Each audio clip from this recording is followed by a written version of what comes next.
भावांनो, काल नेमकं काय घटना घडली हे विचारण्यासाठी मला आता हजारो फोन यायला सुरू झालेत. मला माफ करा, खरंच बरं का, एवढे फोन मी घेऊ शकत नाही. जेवढे घेऊ शकाल तेवढे घेऊ शकालो, परंतु मी सगळी घटना एका फोनवर नाही सांगू शकत. त्याच्यामुळं मी हा एक 20 मिनिटाचा व्हिडिओ बनवला. हा व्हिडिओ पूर्ण ध्यान देऊन बघा, जेणेकरून तुम्हाला पूर्ण घटनाक्रम तुमच्या लक्षात येईल आणि तुम्ही जे करू शकता तुमच्या जागेवर करा. लाईक, फॉलो, शेअर करा आणि कमेंट बॉक्समध्ये तुमचंही मत मला मांडा. कारण समाजासाठी मी काम करतो, तर समाजाचं म्हणणं माझ्यासाठी खूप महत्वाचं आहे. तुमचं मत मांडा आणि जास्तीत जास्त हा व्हिडिओ शेअर करून सगळ्या समाज बांधवांपर्यंत आणि गोपीचंद पडळकर साहेबांपर्यंत देखील पोहोचवा, देवेंद्र फडणवीस साहेबांपर्यंत पोहोचवा. हे फक्त तुम्हीच करू शकता. तुमची ताकद सगळ्या जनतेला माहिती आहे, सगळ्या रयतेला माहिती आहे. भावांनो, जय भीम, जय शिवराय, जय मल्हार. काल तुम्ही जो प्रकार पाहिला ना, तो मी त्यावेळेस खूप हायपर होतो बरं का. मी रागामध्ये, टेन्शनमध्ये असलो ना, मी त्या सगळ्या गोष्टी खऱ्या माझ्या तोंडातून बाहेर पडतात. काल मी तुम्हाला सगळ्या गोष्टी सांगितल्या. आता थोडा रिलॅक्स झालोय. शांततेने ऐकून घ्या. गंगाखेड विधानसभेमध्ये काय व्हायले. आपल्या गंगाखेड विधानसभेमध्ये धनगर समाज बहुसंख्याक आहे, मोठ्या प्रमाणात आहे. परंतु काय झालंय, ह्या समाजाचे जे पुढारी काही नेते आहेत, मोजकेच काही 20-25 जण आहेत, हे प्रस्थापितांच्या दावणीला बांधलेत आणि त्यांच्यामुळे समाज देखील त्यांच्या दावणीला बांधलाय. मग काही बोटावर मोजायसारखेच आहेत बरं का, जे की खरे स्वाभिमानी आहेत. स्वाभिमानानं ते लढायला समोर येत आहेत. बाकीचे म्हणत नाही बाबा, आम्ही पुढे येऊन नाही लढू शकत. म्हणून ह्या एकंदरीतच कारणामुळे मी पडलो एकटा गंगाखेडमध्ये आणि मला दुश्मन झालेत बकड. मग दुश्मन झाले कशामुळे माहिती आहे का? फक्त आणि फक्त एकच कारण, भ्रष्टाचार मुक्तीचं काम. मी जे भ्रष्टाचार मुक्तीचं काम हातामध्ये घेतलं त्याच्यामुळे हे दुश्मन झाले. कारण मी ज्यावेळेस माझी नॉर्मल जिंदगी जगत होतो त्यावेळेस मला कोणी ओळखीत नव्हतं, माझा कोणी दुश्मन नव्हतं. मी आपापला कामधंदा करायचा, ते पाण्याची जारची बॉटल विकायची, आपापलं पाण्याचं काम करून राहत होतो. पण या भ्रष्टाचार मुक्तीच्या ह्याच्यात गोंधळात पडलो. आता मला वाटलं मी उगच पडलो.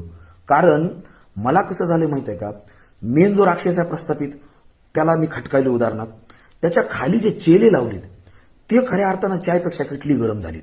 मग त्या चेल्यांनी काय केले माहिती आहे का, इथलं तहसीलदार ऑफिस असेल, एसडीओ असेल, तहसीलदार, पोलीस डिपार्टमेंट, ते नगरपालिकेचे अधिकारी असतील, म्हणजे सगळं जे प्रशासकीय प्रशासन आहे ते सगळं हातात धरलंय. मग हातात धरल्यामुळं ते देखील माझ्या अपोजिटला, त्या नेत्याचे कार्यकर्ते जे भाडकावचे ते देखील माझ्या अपोजिटला सगळे माझ्या आक्रमण करायला. मी पडायलो एकटा. आता मला चांगल्या प्रकारचा वकील लावावं, तो वकिलाला द्यायला फीसला पैसे नाहीत माझ्याकडे, महत्वाचा विषय. दुसरी गोष्ट, आता त्यांनी त्या दिवशी उपोषण, आपण एवढे सगळा समाज माझा रस्त्यावर उतरला, मी सगळ्यांचा आभारी आहे. तेवढे उतरून देखील ह्या पोलिसांनी आश्वासन काय दिलं, आश्वासन घेण्यासाठी जे नेते तिथं गेलते, सुरेश भाऊ बुमरे होते, दीपक भाऊ बोराडे होते, विष्णू भाऊ कुराडे होते, आपले काय रबदाडे मामा होते, जितेश भाऊ गोरे होते, असे बरेच जण मध्ये आतमध्ये गेले. शारदाताई पांढरे देखील होत्या. ह्यांच्या समोर त्या पोलिसांनी काय सांगितलं, आम्ही 2 दिवसात त्याचा काय ते निकाल लावून त्या काय फायनल बी म्हणून करून काहीतरी आम्ही तो गुन्हा रद्द करतो. 2 दिवसात म्हणली होती. आता 11 जुलैपासून ते 26 जुलै म्हणजे 15 दिवस जवळपास होईल. 15 दिवस झालं त्यांना तो गुन्हा रद्द केला नाही. आता मला काल काही पोलीस अधिकाऱ्यांनीच काय सांगितलं की तो गुन्हा रद्द करण्यासाठी कोर्टात जाणार. कोर्टामध्ये मग तो 3 महिने त्याला लागते, ते आम्हाला पाठवायला, हे करायला ते करायला, म्हणजे 3 महिन्याची प्रोसिजर त्यांनी सांगितली. अॅट्रॉसिटीच्या गुन्ह्यामध्ये 2 कोणीतरी मुंडे म्हणून आहेत माझ्या विरोधात, ज्यांनी साक्ष द्यायला तयार झालेली की हो यांना असं म्हणला होता म्हणून, तर ते 2 जण आता फरार आहेत. अतुल साबळे नावाचा माणूस जो आहे, जो की मला काठीनं मारायला आलता बघा त्या व्हिडिओमध्ये, तो फिर्यादी आहे. त्यानं फिर्याद केली माझ्या अॅट्रॉसिटीची. आणि त्याचा जो बाप आहे, त्या बाबासाहेबाच्या पुतळ्याची पूर्ण देखरेख करते, साफसफाई, लाईटी विटी सगळी व्यवस्था बघतो अतुल साबळेचा बाप. आणि त्यानं जे माझ्यावर गुन्हा दाखल केलाय त्याच्यामध्ये यांनी मला नॉन बेलेबल गुन्हे मध्ये कलम लावले. नॉन बेलेबल म्हणजे षडयंत्र. बघा कसं आहे. ठीक आहे, हा झाला अॅट्रॉसिटीचा पार्ट. ज्या वेळेस हा अॅट्रॉसिटी टाकायला गेला, इमिडिएटली एका अर्ध्या घंट्यात त्यांनी गेल्या अॅट्रॉसिटी दाखल केला. म्हणजे अगोदरच त्यांनी कागदपत्र रेडी केली की अतुल साबळे येणार, सही करणार, मिटला विषय, महेश बिडकर अॅट्रॉसिटीमध्ये गुन्हेगार. ज्यावेळेस मी गुन्हा दाखल करायला गेलो त्यावेळेस ह्यांनी असे कलम टाकले, जवळपास 4 ते 5 तास लावले त्यांनी गुन्हा दाखल करून घ्यायला. कलम असे टाकले की या जावाई बापू या, तुम्ही सह्या करा, इथं कागदोपत्री तुमची जमानत, तुम्ही जागारला, मिटला विषय, घरी जाऊन तुम्ही पुन्हा मोकार, सगळे आरोपी मोकळे. ह्या षडयंत्रामध्ये मी एकटा कशामुळे पडलोय माहिती आहे का? जे शिष्टमंडळ आतमध्ये गेलतं त्या शिष्टमंडळातील सगळ्यांना फोन लावायलो मी. त्याच्यापैकी फक्त दीपक भाऊ बोराडे आणि हे आपले जितेश भाऊ गोरे, आता हे 2 जणच, त्यातले त्यात जितेश भाऊ गोरे म्हणजे हा मला स्थानिकला भेटलेला एक आधारस्तंभ, एकमेव आधारस्तंभ गंगाखेडमध्ये शहरात भेटलेला. तेवढा आधारस्तंभ सोडला की मला कुणीच आधारस्तंभ नाही गंगाखेडमध्ये तरी. आता बाकीचे जे आहेत ते बाहेरचे नेते ते कवा येतील आणि कवा बोलतील तो विषय लांबच आहे. जितेश भाऊगोरी तेवढा एकमेव कार्यकर्ता एकमेव माझा आधारस्तंभ गंगाखेडमध्ये आहे. परंतु मी एकटा कसा पडलोय माहिती आहे का, ही लई मोठी घटना घडली काल. ते आरोपी जो होता ना, तो आरोपी मी त्या पानपट्टीला तिथं पाणी टाकू लागलो. तो अजय गायकवाड म्हणायचा माझ्या जवळ आला. डायरेक्ट काय म्हणला, काय रे माजला का रे धनगरड्या म्हणला. आता मी म्हणलं ह्याला इथं धरून हाणाव काय, तर हाणलं म्हणून पुन्हा डायरेक्ट म्हणजे खराखुरा अॅट्रॉसिटीचा गुन्हा दाखल करतील. ही अगोदरच त्यांना म्हणजे नाही त्याला आताच्या घडीला का नाही त्याला प्रोटेक्शन झालं अॅट्रॉसिटीचं. खऱ्या अर्थानं मला पाहिजे प्रोटेक्शन का, तर कारण तो मला सुटता सवाल माजला का रे धनगरड्या म्हणला. मी त्याला विचार केला मी जर ह्याला हाणाव तर माझ्यावर गुन्हा दाखल होईल, म्हणजे मला खऱ्या अर्थानं गुन्ह्याची भीती वाटली. म्हणून मी काय केलं, त्या सानपला फोन लावला. आता अनफॉर्च्युनेट त्याची रेकॉर्डिंग झाली नाही, त्याची रेकॉर्डिंग माझ्याकडे व्हायला पाहिजे होती. मी त्याला फोन लावून काय म्हणलं, सानप साहेब तो अजय गायकवाड तुम्हाला सापडला का. मी थोडं उलट घेतलं त्याला. तो म्हणला नाही रे महेश तो सापडतच नाही, मी त्याच्या घरी जाऊन आलो. मी म्हणलं साहेब आपल्या पोलीस स्टेशनला चिटकूनची पानपट्टी आहे, तिथं तो गुटखा खातोय म्हणलं, तुम्ही या त्याला धरा. तर तेवढ्यामध्ये ते सानप आले तिथं दोघ जण. आल्याच्या नंतर त्याला घेऊन जायची ट्रीटमेंट बघा. हे कशामुळे व्हायले माहिती आहे का. पहिला विषय ह्या अजय गायकवाडचा झाला. दुसरा विषय विकास रोडे असेल, मुकेश भालेराव, त्याच्यानंतर सुजित मस्के, ह्या आरोपींना पोलीस स्टेशनमध्ये यांनी बोलवलं खरं, पण ह्यांना कुठल्याही प्रकारचा त्रास न देता फक्त अंगठे आणि सह्या करा जा घालला. अशा प्रकारची ट्रीटमेंट द्यायली. कारण ह्याला दोन कारण आहे. पहिलं कारण ह्यांच्यावर पडताना गुन्हेच त्यांनी एकदम 324 असे झातूरमातूर गुन्हे टाकले. 307चा गुन्हा टाकला नाही, मला जीवे मारण्याचा यांचा उद्देश होता, पण त्यांनी तो मकोका गुन्हा ह्याच्यावर टाकला नाही. त्याच्यानंतर रॉयडचा ऍक्ट यांनी ह्याच्यावर टाकला नाही. नॉन बेलेबल गुन्हेच यांनी टाकले नाहीत. पहिलं कारण यांनी धातुरमातुर गुन्हे टाकले, त्यांना अशी ट्रीटमेंट देण्याची. दुसरं सगळ्यात महत्वाचं कारण आहे, ह्याच्यामध्ये आता आकाचा आका बाहेर निघण्याचा प्रयत्न झालाय का. कारण मला ही लई मोठी गोष्ट मी तुम्हाला स्पष्ट सांगायला आणि त्या पोलिसाचा खूप मी आभारी आहे की त्यानं मला ही गोष्ट सांगितली. खरंच ही गोष्ट माझ्या मनाला लागली. तो पोलीस काय म्हणला, महेश तुझ्यावर जो अत्याचार झालाय तो लई निंदनीय आहे, लई खतरनाक आहे, परंतु पोलीस डिपार्टमेंटवर एक असा दबाव आलाय वरून की आरोपींना कुठल्याही प्रकारचा त्रास किंवा टॉर्चर किंवा मारहाण किंवा काहीच त्यांना करू नका. का, कारण हे आरोपी आणि आरोपींचे नातेवाईक ह्या वरच्या आकांना जाऊन भेटले होते म्हणून या 2-4 दिवसाखाली. त्यांनी त्यांना स्पष्ट सांगितलंय की हे बघा महेश बिडगरची आमची ओळख नव्हती, तुमच्या सांगण्यावरून आम्ही त्याला मारलं, तुम्ही जे पैसे दिलेत ते आम्ही जगासमोर तुम्हाला वापस द्यायला तयार आहेत, परंतु आमच्या लेकरा बाळायला किंवा आम्हाला विनाकारण त्रास व्हायलाय, उद्या चलून एखाद्या समाज बांधवांनी आम्हाला घरात घुसून मारलं तर आमचं काय होईल, म्हणून आम्ही तुमचे नावं सांगून मोकळे होणार आहेत. ही भीती किंवा हे स्पष्टपणे त्या आकांच्या आकाला ह्यांनी जाऊन सांगितलंय म्हणे. मग झाला काय विषय, आकांच्या आकांना असं वाटलं किंवा आकाला असं वाटलं की कदाचित ह्या पोराला जर टॉर्चर झालं तर हे पोरं आमचे नावं सांगून मोकळे होतील. कारण गंगाखेडमधल्या लहानात लहान पोराला, पोलिसांना देखील सगळ्यांना माहिती झाले की नेमकं पैसे दिले कोण. आता आपले म्हणून लपवायचे किती दिवस, संभाजी महाराजांना पकडून देणारे गणोजी कान्होजी त्यांचेच होते की. मग झाला विषय काय, काल परवा दिवशी मी त्यांनी जप्त केलेला सीसीटीव्ही फुटेज बघितला. 10:47 पासून ते 12:56 पूर्ण सीसीटीव्ही फुटेज त्यांनी जप्त केलाय, पोलीस डिपार्टमेंटने जप्त केलाय. त्यांना मी तो माझ्याकडे मागितला जेणेकरून मला माझ्या पब्लिक समोर मांडता येईल, पण त्यांनी तो मला दिला नाही.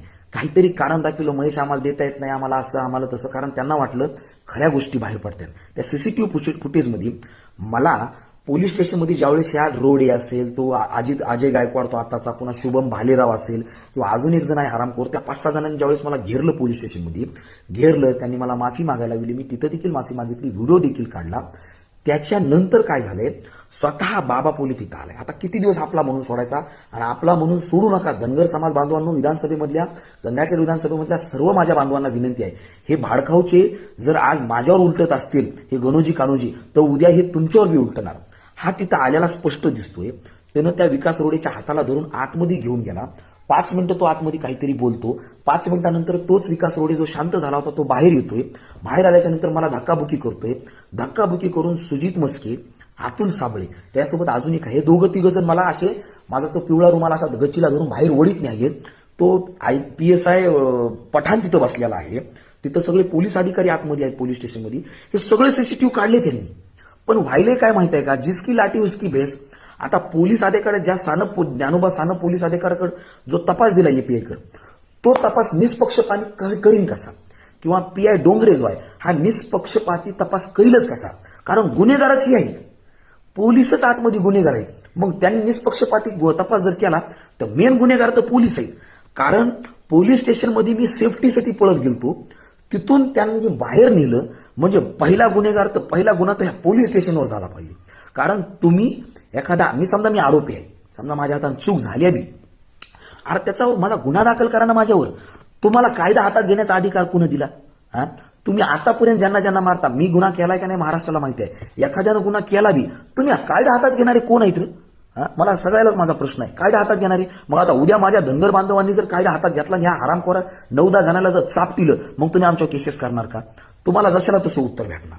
कारण पोलीस स्टेशनमध्ये मी आलतो आसरा भेटण्यासाठी, पण पोलीस स्टेशनमधूनच तिथल्याच एका कॉन्स्टेबलनं मला असं सांगितलं की तो पठाणच खून होत होता म्हणून ह्यांना असं करत होता, घेऊन जा ह्याला बाहेर घेऊन जा. अरे काय लाचारगिरी आहे रे, कुठं फेडताना एवढं पाप. आतमधून बाहेर घेऊन गेला, बाहेर नेल्याच्या नंतर तर मला काय मारहाण झाली सगळ्या महाराष्ट्रानं बघितली. त्यांनीच व्हिडिओ काढून मला त्या माझा अपमान करायचा त्यांचा हेतू होता, परंतु तेच तोंडावर पडले आणि त्यांचं सगळं काय उघडं पडलं. पण पोलीस स्टेशनमधले सीसीटीव्ही फुटेज हे मला देत नाहीत. माझी विनंती आहे की ह्या पोलीस स्टेशनची तपास हा एसपी साहेब जे कुमावत साहेब आहेत, राजकुमार कुमावत साहेब यांच्याकडे द्यावं. कारण त्या माणसाची हिस्ट्री मी बघतोय, ऐकतोय, अत्यंत कर्तव्यदक्ष माणूस आहे, करणारा निष्ठावंत माणूस आहे. त्या साहेबाकडे ह्या प्रकरणाचा तपास द्यावा अशी माझी विनंती आहे. परंतु ही विनंती मी बॉम्ब लावलो ह्या व्हिडिओमध्ये. व्हिडिओ बघायला सगळा समाज, पण कोण ऍक्टिव्ह व्हायले माहिती आहे का? गंगाखेड विधानसभेच्या बाहेरचे ऍक्टिव्ह व्हायले. गंगाखेड विधानसभेमधले ऍक्टिव्ह होईच ना झालीत. मला एखादा चांगला वकील कोणी मोहरी येऊन देणं झालाय किंवा माझ्या पाठीशी सगळेजण उभा टाकणं झाले गंगाखेडमधले, ते जिकडं तिकडं पांगलेले आहेत. त्या दिवसच्या मोर्चामध्ये प्रस्थापितांचा एक बी कार्यकर्ता नव्हता. कार्यकर्ते समाज बांधव आलता गंगाखेडमधला, जे की कुणाला बांधील नाही, पण कार्यकर्ता जो धनगरांचे नेते म्हणून जे मिरवत आहेत का, तो कुणीच नव्हता तिथं. म्हणजे ह्याच्यावरून तुम्ही लक्षात घ्या की मला यांनी एकट्याला पाडले, मी झालो एकटा आणि दुश्मन झाली सगळेच. प्रस्थापित, पोलीस, डोंगरे, पीआय, त्याच्यानंतर इथं एसडीओ, त्याच्यानंतर नगरपालिकेचा सीओ, म्हणजे हे सगळेच झाले. यांना सगळ्यांना काय वाटतंय, हा नगरपालिकेचे व्हिडिओ टाकायला आहे, ट्रॅफिकचे व्हिडिओ टाकायला आहे, रोडचे व्हिडिओ टाकायला आहे, पोलिसांनी 2000 गुन्हे फेक दाखल केली हे टाकायला आहे, मग इकडचा भ्रष्टाचार तिकडचा भ्रष्टाचार, सगळ्यांच्या नजरेत मी आलोय. मग माझं काम करणं चुकीचं आहे का? तुमच्यासाठीच काम करतोय ना मी. गंगाखेडमधल्या जनतेला मी आरडू सांगायलो, आणि मी जे काम करायलोय मी तुमच्यासाठी करायलोय ना. त्या दिवशी त्या घोटक्याला माझ्या सासरवाडीला गेलो, तिथं रस्त्यावर पूर्ण पाणी साचलं होतं, कोणाला जाता येतात नव्हतं. मी फोन लावला तिथल्या कॉन्ट्रॅक्टदाराला, मी म्हणलं बाबा इथं मुरुम टाकून जाण्याचा रस्ता करून दे. काय चुकलं माझं? त्याच कळवळा धरून लोह्या तालुक्यामधून जवळपास 500-600 माणसं आली त्या दिवशी त्या मोर्चामध्ये. मग मी तुमच्यासाठी काम करतोय रे, मला एकटं पडू देऊ नका. आणि आता ही पहिली आणि शेवटची वॉर्निंग आहे. मी रबदाडे मामाला रात्री फोन केलता, दीपक भाऊ बोराडेंना केलता, विष्णूभाऊ कुराडेंना केलता, सुरेशदादा भुमरेंना केलता. त्यांची मी रेकॉर्डिंग देखील तुम्हाला टाकणार आहे. ते स्पष्ट भाषेत म्हणले, महेशराव आम्ही तुमच्यासोबत आहोत. पडळकर साहेबांनी खऱ्या अर्थानं आता मैदानात उतरायला पाहिजे. कारण इथं सगळे प्रस्थापित एक झालेत. ज्या वेळेस पडळकर साहेब एकटे पडले होते त्यावेळेस जानकर साहेबांच्या तालमीत ते तयार झाल्यामुळे साहेब तर होते, आणि जानकर साहेबांनी जो समाज धनगर समाज गोळा केला होता तो पूर्ण समाज पडळकर साहेबांसोबत होता. आजच्या घडीला समाज माझ्यासोबत तर आहे. आता देखील कमेंट येत आहेत सगळ्यांच्या की महेश भाऊ कधी यायचं सांगा, आम्हाला आवाज द्या, आम्ही येऊ. ह्या वेळेस जर आले तर पहिल्यांदा मोर्चा हा गंगाखेड पोलीस स्टेशनवर जाणार. परंतु गोपीचंद पडळकर साहेब, तुम्हाला माझी विनंती आहे, मी जर इथं खचलो तर मी काम सोडून देणार. मग मी धनगर समाजाचं बी काम सोडून देणार आणि ते भ्रष्टाचार मुक्तीचं सोडून देणार, आपापला पोटधंदा करून बघणार. परंतु माझ्या पाठीमागं जर तुम्ही आता मैदानात उतरला, पूर्ण धनगर समाज जर उतरला आणि ह्या प्रकरणात जर मला न्याय मिळाला, मी घाबरणार यातला. माझा भाऊ देशासाठी काम करतोय, बॉर्डरवर आहे, सीआरपीएफ मध्ये काम करतोय, मला एक पोरग झाले, मी अजिबात घाबरण्यातला नाही. माझा वंश वाढलाय, मी या प्रस्थापितांना घाबरणार नाही. पण माझी तुम्हाला विनंती आहे की सगळे मिळून तुम्ही माझ्या पाठीशी उभा टाकलात तर मला पाठबळ मिळेल. एखादा नेता, हा नेता कशामुळे असतो? त्याच्या मागे समाज असल्यामुळे, त्याच्या मागे पब्लिक असल्यामुळे. आणि ज्यावेळेस तो त्या पब्लिकच्या कामी येतो त्यावेळेस ती पब्लिक नेत्याच्या कामाला येते. एकंदरीतच गंगाखेड विधानसभेमध्ये मी आता एकटा पडल्यासारखं मला वाटायले. आपल्या गंगाखेड विधानसभेचे जे आमदार आहेत रत्नाकररावजी गुट्टे साहेब, चला ठीक आहे, ते लोकप्रतिनिधी आहेत. लोकप्रतिनिधी ह्या नात्यानं सगळ्याच जनतेचं रक्षण करणे किंवा त्यांच्या अडचणी जाणून घेणे त्यांचं कर्तव्य आहे सध्या तरी, कारण ते त्या पदावर, संविधानिक पदावर आहेत. आमदार साहेब, माझी तुम्हाला अजून एक हात जोडून विनंती आहे. माझं काम तुम्ही वेळोवेळी त्या पत्रकार परिषदेत सांगितलं की बाबा माझ्या महेशचं मला ओळख नाही किंवा मला त्याच्या कामाची काय अडचण नाही, इथून पुढे भ्रष्टाचार मुक्तीचं काम करा, माझं सहकार्य राहील. चला ठीक आहे, मान्य करतो. काय झालंय माहिती आहे का, जरी मारहाण झालेली गोष्ट जरी तुम्हाला माहिती नसली तुमच्या कानावर, तर तुमचा पीए त्या दिवशी मला पोलिसांनी सांगितलं की अॅट्रॉसिटी गुन्हा दाखल होताना तुमच्या पीएचा फोन आलता म्हणून खाली, तुमचा जरी नाही आला, तुम्हाला जरी या गोष्टी माहित नसल्या, तुमच्या पीएचा फोन आलता म्हणून, आणि पीएच्या फोनवर सगळे गुन्हे दाखल होते, पीए आणि बाबा पोली. मला सांगा काय विषय व्हायला साहेब माहिती आहे का? चायपेक्षा किटली गरम होईल. तुम्हाला काही घटना माहितीच नाहीत, पण तुमच्या नावानं दहशत मचवली चालली आहे इथं. आलं का लक्षात?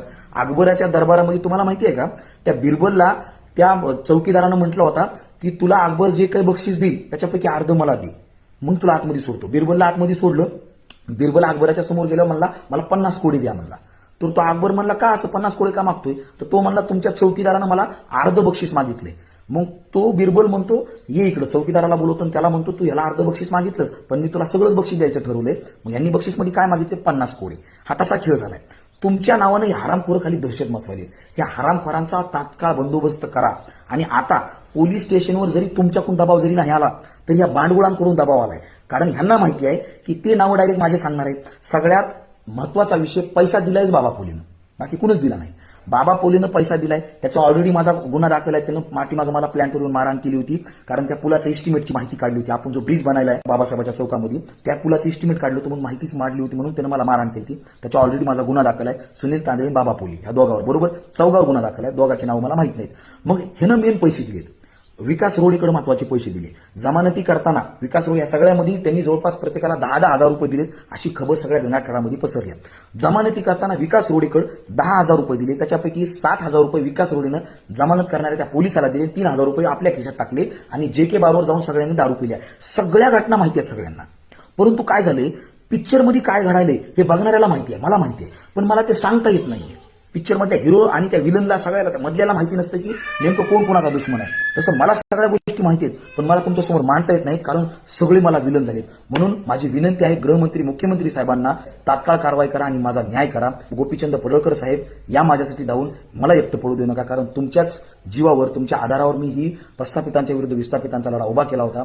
जय भीम, जय शिवराय, जय मल्हार. धन्यवाद. सगळ्या बांधवांची मला आज गरज आहे. मला एकटं पडू देऊ नका भावांनो, कारण मी तुमच्यासाठी या विहिरीमध्ये उडी टाकली होती. या विहिरीमधल्या मगरी जर मला खायला लागल्या तर मी जगू कसं, कारण सगळ्या मगरी माझ्याच अंगावर पडायल्यात. या मगरींचा वेळच बंदोबस्त करा. धन्यवाद.